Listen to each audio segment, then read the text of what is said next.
allow me to say quickly that what I have today is in 3 movements. Since we are looking after healing or chasing after healing, the first movement is the artist himself and his healing. And the second movement is the artist and the relationships in his life. And the final movement is the artist and God. Amen? So I would say don't listen to the voice, listen to the words. But yeah. All right.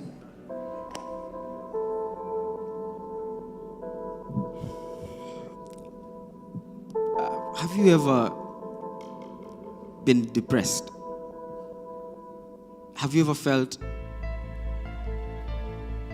you were meant for another planet? Have you ever wanted death so much you teased it on? What do you do when you have no more left? Only a dream that is already sick, emaciated at the brink of death. Have you ever felt you were meant for another planet? See, I don't want life, but I lack the courage to take it, lose it. I fear. Some will say I'm selfish, sinful. Some will say I did it for love. Well, I would have. But I loved her enough to know she wasn't worth a second of my breath. The life she drew from me by her betrayal was crippling enough, and so they will look to my poetry to explain my deeds. That boy had not a single bone of joy in him, drenched in intimate brokenness, and his poetry was vile, sad, and forsaken.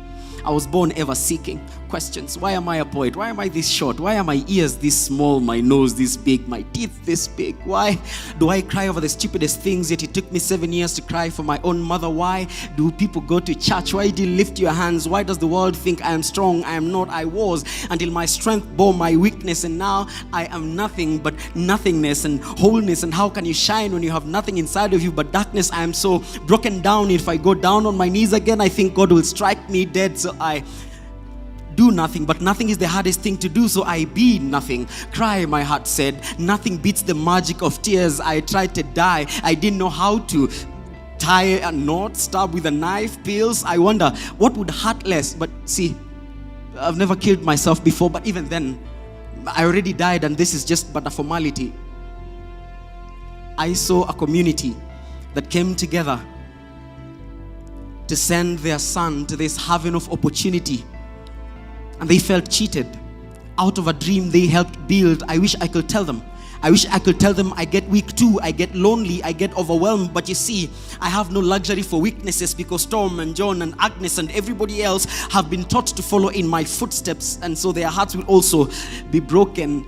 Their pains sink in a harmony that never stops. It draws little bits of my soul, slow and slow, bit by bit, until my eyes open. I stare at my image in the mirror so long it gets life, stares me back and lectures me as I stood mum and listened. Don't allow yourself to get to a point where none of it matters. It has to matter. And before you ask why bad things happen to good people, you might as well ask why the things happen to people. I was so blinded by my pain and my disappointment. I forgot how to love. I forgot how to live. I forgot God is my friend among all else. And there, right there, ladies and gentlemen, I found life. And my story is not different from Angel's story. See, she was a star. Everyone in the community loved her. They had her high. And she went to this haven of higher learning also. But then her star dropped down. The light faded into darkness. All the glory became naught. I want you to study and be like Angel now becomes. Don't even behave like that devil. Fingers pointing at her bones, sticking out of her oversized clothes. Pain tortures even more than the young one kicking in her tired tummy. Judgment and regret. The virus gripping her bones drips her, drags her to the grave. But before she leaves, she has something to say. Live every minute as though your last day. Live every opportunity as if it won't come again. The sex, the drugs, the liquor, it's all in vain. And everything you do, no matter how cheap, you will always have to pay. So my father is my best friend. Well, was my best friend. That is until the affliction. No one saw it coming, my affliction. Well, everyone saw it coming. To be fair, it was a slow burn. It was the slowest of burns. A memory verse here, a skit in Sunday school there, a Christmas play in church here and there. A song, a poem, a dance, spoken word poetry. And before I knew it, I was engulfed, aflame. And my father cast the day his son chose to be an artist. An artist. A starving artist. What good ever came of that? Yes, that is a rhetorical question.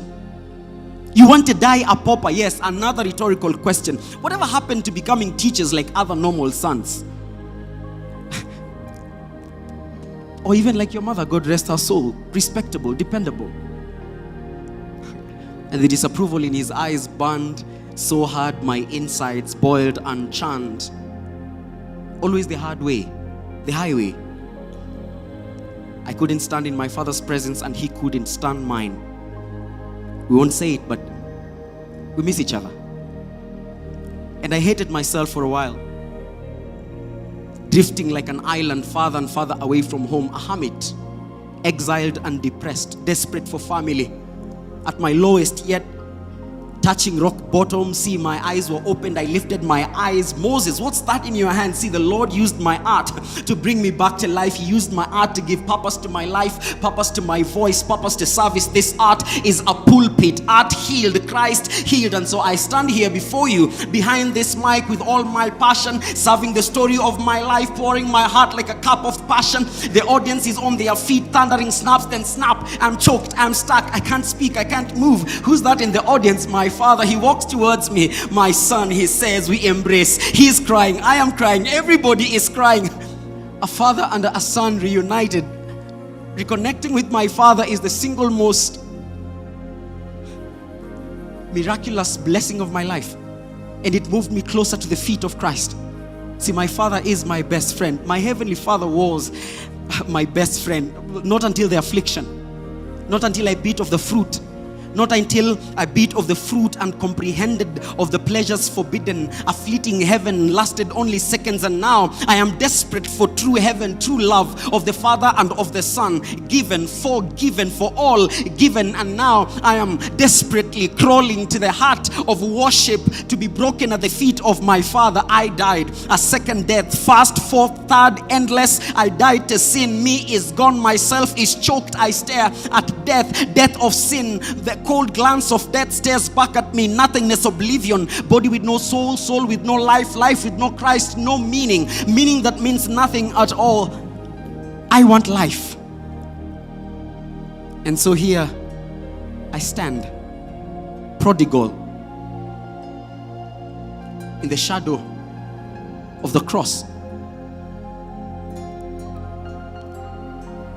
as my Father showers upon me love unconditional, covered in ache and agony and deserving, burdened by sin, plagued by pride and carnality. I came as I was. He picked me off the floor, condemned by the law, healed by love, heartbroken and distraught, gave me a heart of clay for mine of stone. Regret creeping upon my every thought, no more. Condemned, self-loathed, no more. I am healed, baptized in the blood. I have met Calvary. Is there a pain that is greater than the disappointment written in a father's eyes? Is there a pain greater than the disappointment written in my father's eyes? Yes, I know pain. I have understood pain like the back of my hand. This pain demanded to be felt, or else it would have gone by a different name. This pain is like the sunset. It could be beautiful, it could be sorrowful, it could be beautifully sorrowful or soulfully dull. Pain like music can move your heart in the brisk stepped tune of a roller coaster, or stand it still like calm waters. Pain is my music. Is there a pain greater than the disappointment written in a father's eyes, in my father's eyes? The answer is yes. There is no greater pain than that of the old rugged cross, that spiteful, spiteful, shameful, lonely trudge to the skull, inches of nail biting agony indescribable even if I tried. Endless contours of red pain whipped upon his back like a map to nowhere and everywhere all at once. The weights of the heavy dead wood on his shoulders, the weight of all the world on the Son, the One, the Word become flesh. And when in his pain, croaking out of a labored throat,